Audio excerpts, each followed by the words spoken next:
Celtic take on Juventus.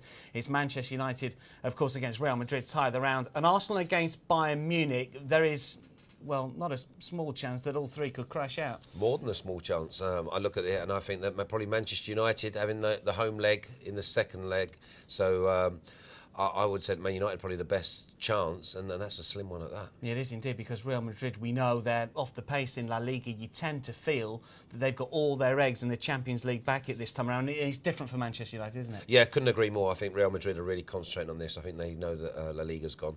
So for me, they'll be really, really tough to beat.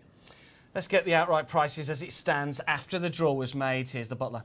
Yeah, a couple of big movers on the market, and obviously Manchester United were one. Manchester United were 14-1. They've been pushed out from 14-1 from a 10-1 shot out to about a 14-1 shot. Barcelona still head the market here at 9-4. They've always been around that kind of price. Real Madrid just slightly pushed out by the bookies after being drawn. Manchester United, they're 5-1 shot. Bayern Munich playing Arsenal, they're 7-1. Nothing really changed there. And then you have Juventus into 12-1. We're as big as 20-1 after being given the draw. They're probably, I'm not going to be disrespectful for Celtic fans, but that's what people wanted to play. Juventus playing Celtic, probably on paper one of the easiest tasks. And PSG into 22-1 from 33-1 after their draw. But Juventus, big movers from 20-1 into 12. Barcelona still head the market at 9-4. And Man United, the big movers, the big drifters, out from a 10-1 shot, 8-1 with some bookmakers, to almost double the price, 14-1. But if you're a Bayern Munich fan, you play Arsenal. But if you're a Juventus fan, you'll be very happy with the draw. Yeah, if you're a Juventus backer as well, you'd be happy with the draw as well. And Flash, you put up Juventus at the start of the competition, right about 25-1 shot. So even though we like to see the British sides go through, Celtic are going to find it tough against you. Yeah, without a doubt. I think that Celtic will just match up beautifully for Juve, both at Celtic Park and obviously in Italy as well. I think Juve, they'll go from strength to strength. And you need a bit of luck, and the draw's got to be kind. And so far it has been for them. Bayern Munich have been touted around as well as a team to follow. I mean, Arsenal are going to find it really, really tough. They've just been too inconsistent domestically. I mean, are they better equipped? Some people say they are better equipped to deal with the Champions League. Well, it comes down to defence, Dan, because the big thing is with Arsenal, they can score against anybody. But it's whether the defence turns up on the night. Over 2 legs, Arsenal, it's going to be 2 cracking ties because neither of them want to go on the back foot. They both want to attack. So for me, Arsenal, they've got it all to do. The away leg, second leg, it's going to be tough for them. We've got a bit of a downer on the British sides, unfortunately. Have the bookmakers. Let's take a look at 1 or 2 specials. Butler. Yeah, I mean, we have been in this position last season where Chelsea were playing some very, very tough matches. Everyone said, oh, they're going to get beat. They went to Barcelona, obviously won there. They were behind against Napoli. So it's not this similar position for people who are following British sides.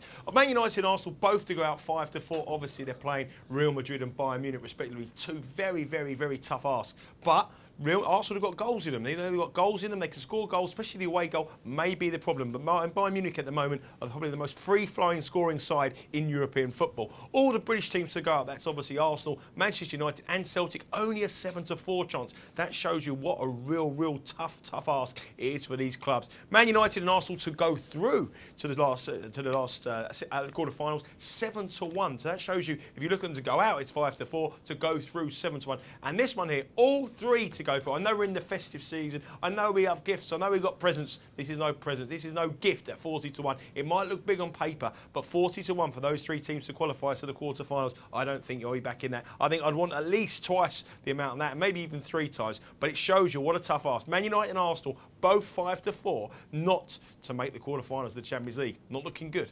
Of those 4 specials, best bet for you would we go 5-4 United and Arsenal to go out, or would we maybe take the 7-4 to? Well, yeah, the 5. Yeah, the 5-4 is a non-runner for me. If you're going to say that Man United and Arsenal are going out, then you've got to lump Celtic in there and take the 7-4, which I think is a bit skinny to be honest. But I think it's probably the likely of the 3 sides. I think Man United might be the ones that go through. Should be an interesting one, shouldn't it? Real Madrid have knocked Manchester United out last couple of occasions that they've met in the Champions League. Let's move on to the Europa League. Always difficult to know exactly what teams are going to drop down. When we talked about this earlier on in the season, now we know the teams that have gone down, Flash. I mean, there's not been that much movement in the market, really, because Atletico Madrid towards the top end of the market anyway, and they still lead the market. And when you look at the British sides that are through, or the Premier League sides that are through, some have got easier tasks than others, you'd say. Yeah, and it's one of them where they've already had like a long season, and then they've got to go for it all again. I don't know how many of these sides actually really want to be in the Europa League. You've got to look at Atletico Madrid. Chelsea, if Chelsea turn up, and the right Chelsea turns up, they can go ahead and win this. If they want to. Rafa's going to want to win it, isn't he? He's going to put out a full-strength side. Yeah, but there again, the Premier League at the weekends, because obviously they'll play on Thursday nights. So that means they'll then have to play late on the Sundays. So for me, I don't know if their squad is big enough or enough depth to be able to cope with them both. And so would you want to upset a Champions League place for the sake of a Europa League?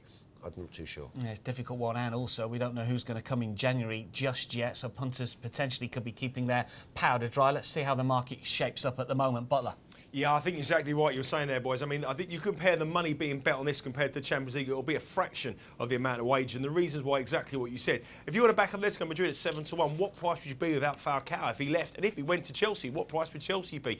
Big things to worry about in the new year. I think the team knows, and the form of these sides in February will be a lot different to what you see now. I think Chelsea will have new personnel, and Flash could be right. 15-2 Chelsea could be a massive price if they take this competition seriously. But I remember being in exactly the same position this time last year, and we said Manchester City at 6-1 could be a big price if they took it seriously, and they went out straight away. They didn't take it seriously. Inter Milan 12-1. The team I can't pronounce, Anzi, that's 14-1. Napoli 18-1. Will Cavani stay? Tottenham, I think they've got a chance out of all the British sides in this competition, English sides in this competition. 18-1 could be some value there. I think 18-1, and also teams are like Liverpool 20-1. They go to Zenit St. Petersburg, a tough match for them. But Ajax, the team that gave Man City a massive run around in the Champions League, played some great football, a good young side, going there with the final being in Amsterdam, and they will play Chelsea if the two teams meet. And at 33-1, I wouldn't put you off back in Ajax for this competition. Madrid head the market at 7-1, but I bet you know if Falcao goes in January, and I don't think they will be favourites. And I think Chelsea at 15-2 could be the value at this stage as well.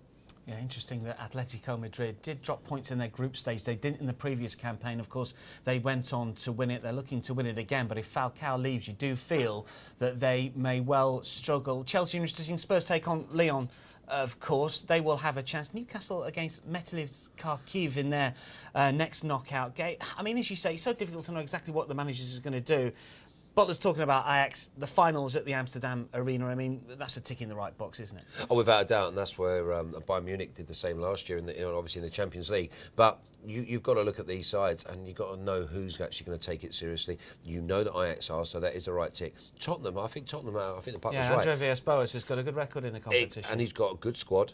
They score goals. They play excellently away from home because they love the counter-attack. So for me, I think Tottenham at 18-1, I think they'll probably be the best of the British teams. Yeah, it'd be too much of a surprise if an English side won the Europa League. Of course, Fulham got to the final not so long ago. Let's get the latest when it comes to the specials on winning nationality. Butler. Yeah, unlike the Champions League, we really fancied English chances in this competition. We're 9-4 to win the competition. Obviously, we've got probably more teams in it than anyone else. We have Chelsea, we have Newcastle, we have Liverpool and Tottenham, and that's all. I mean, Italy are 21-5. They're already a little bit of quality of teams. And Napoli, Inter Milan, giants of European football in the past. Spain 19-4. Now they've only got two representatives, Levante and Atletico Madrid. And if they both win their game, they will play each other. So I think that's a little bit short, Spain. I think if you think that one of the Spanish sides is going to win it, realistically, you're much better off to back Atletico Madrid to win the competition 7-1. Russia, a 6-1 shot. The Russians, they've got some good sides in this, and they've got proven pedigree in this competition. Germany 7, Ukraine 19-2. But England head the market here. We're expected to bomb out in the Champions League. We're the favourites to win the Europa League, but I wouldn't be rushing. I think Russia at 6-1 may represent a little bit of value with some teams with money to spend, and you know they'll be trying this competition big time. Yeah, and they've got to make their mark, haven't they, on the European stage? Yes, we know that Zenit won this competition when they beat Rangers when I think it was the last edition of the UEFA Cup a few years ago, but with likes of Anzi Makakala, who have spent so much money, you feel that there's a little bit more pressure on maybe those sides to perform, and Zenit will fancy their chances against Liverpool. Yeah, but the big problem I have with any of them sides are that they have a winter break. So that when we come back... This is almost their first game, exactly, isn't it? And you've got to take that into account because they are going to be rusty. It is a case of they're not going to be full swing.